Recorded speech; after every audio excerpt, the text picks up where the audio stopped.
it's really bad. Because what we do is we destroy corporate cultures. The idea of using mass layoffs, can you imagine sending someone home and saying, I'm sorry, I can no longer provide for our family because the company missed its arbitrary projections this year.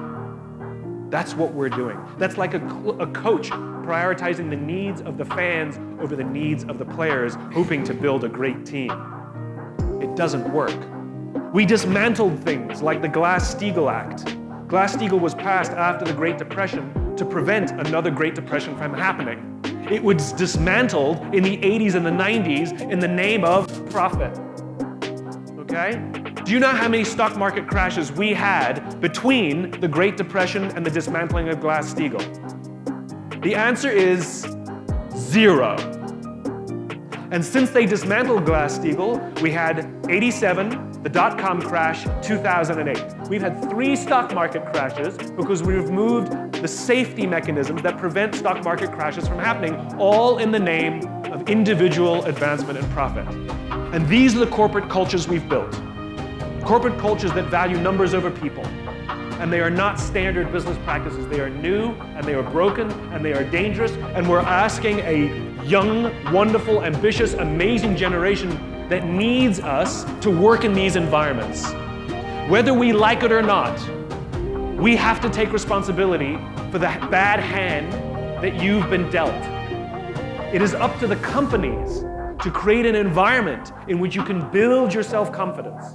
It is up to the companies to create an environment in which you can learn coping mechanisms and learn how to build strong, close relationships with people with whom you work, that you will eventually love and sacrifice to see that they gain. It is in these environments that we will learn the patience and the hard work that it takes to find fulfillment in our lives, to find a sense of purpose, a sense of joy. Yes, it's all fine and good that my generation and older generations say to you things like, well, you're the future leaders. We're the leaders now. We're the ones in control of the corporate environments now. And we're making your lives worse. I don't want you to jump from job to job to job to job. You will never find what you're looking for. It's not a scavenger hunt. I don't want you to go from relationship to relationship to relationship. What I want you to do is stand up and demand that the places in which you work lead you properly. Nobody wants to wake up in the morning and be managed. We want to wake up in the morning and be led. And we have a total leadership crisis in America. Politics is just the mirror reflection. We get the politicians we deserve. We're the divided ones. We're the selfish ones. We're the broken ones. We're the ones who would sooner sacrifice somebody else so that we may gain. It's us. And until we're willing to do the hard work of repairing the world around us, our country, our politics, our businesses will not fix. Which leads me to my second point.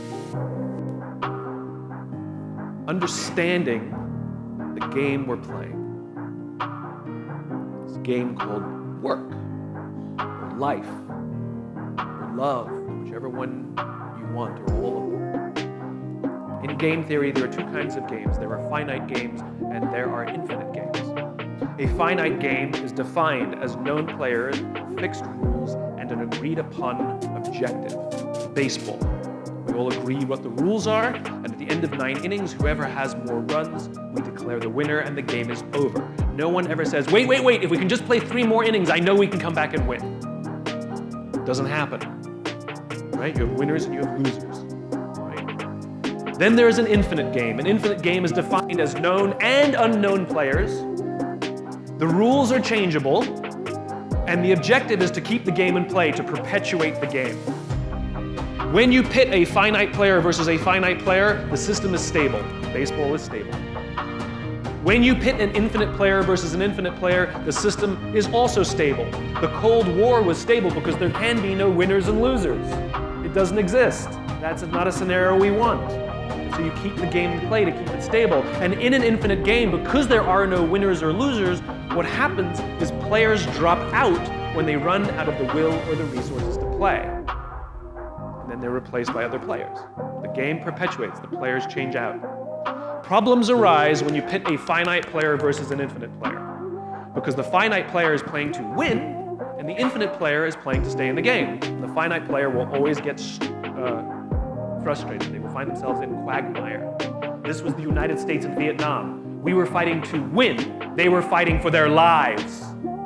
This was the Soviet Union in Afghanistan. They were fighting to beat the Mujahideen. The Mujahideen would fight for as long as was necessary.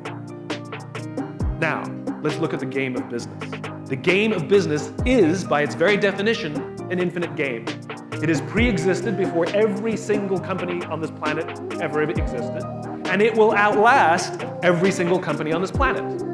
But if you listen to the words of most companies, they don't know the game they're in. You listen to companies, they want to be number one. Based on what metrics? Based on what time frame? Revenues?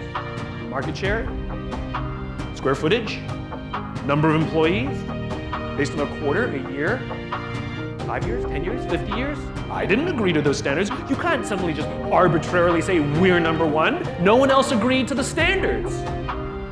It's nonsense to beat our competition. Based on what?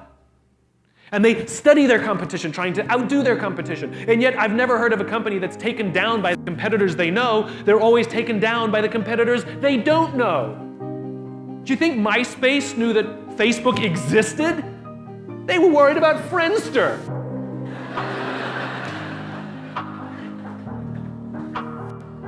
You can't make strategic decisions from studying your competition. You can make tactical decisions from studying your competition, but not strategic decisions. But when you listen to the way most companies play the game, they're in the wrong game. That's why they get frustrated. The great organizations understand that they're playing to stay in the game. Jim Senegal, the founder of Costco, says Wall Street's in the business of making the quarter of the year. We're in the business of building a company for the next 50 years. The understanding of knowing what game you're in radically changes the kinds of decisions you make and the way you see the world.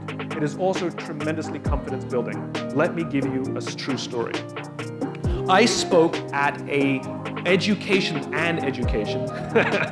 That's funny. I spoke at an education summit for Microsoft. I also spoke at an education summit for Apple.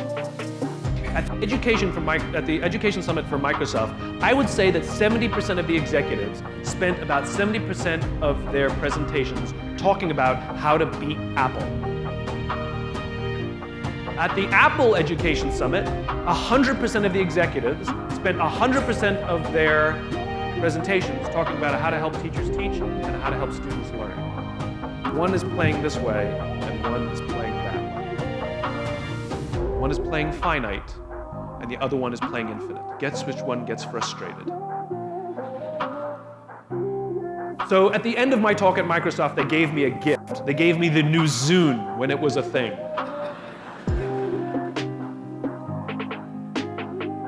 And let me tell you, this thing was spectacular. It was the most elegant piece of technology I'd ever used. The user interface was incredible. The design was spectacular. I absolutely loved it. It was easy to use, and it was bright and gorgeous and fantastic. It didn't work on iTunes, which is a different problem, so I couldn't use it, but it was amazing. And elegant. My God, it was elegant.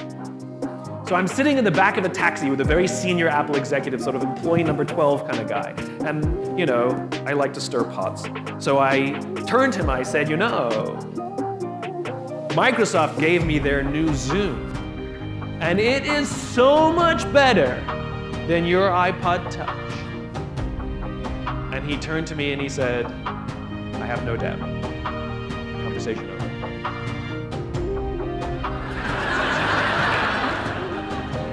Because the infinite player understands sometimes you're ahead and sometimes you're behind. Sometimes your product is better and sometimes it's worse. The goal isn't to be the best every day. The goal isn't to outdo your competition every day. That's a finite construction. If I had said to Microsoft, I've got the new iPod Touch and it's so much better than your Zune, they would have said, can we see it? What does it do? React, react, react, react. Finite players play to beat the people around them. Infinite players play to be better than themselves. To wake up every single day and say, how can we make our company a better version of itself today than it was yesterday? How can we create a product this week that's better than the product we created last week? we also have to play the infinite game. It's not about being ranked number one. It's not about having more followers on Twitter than your friends. It's not about outdoing anyone. It's about how to outdo yourself.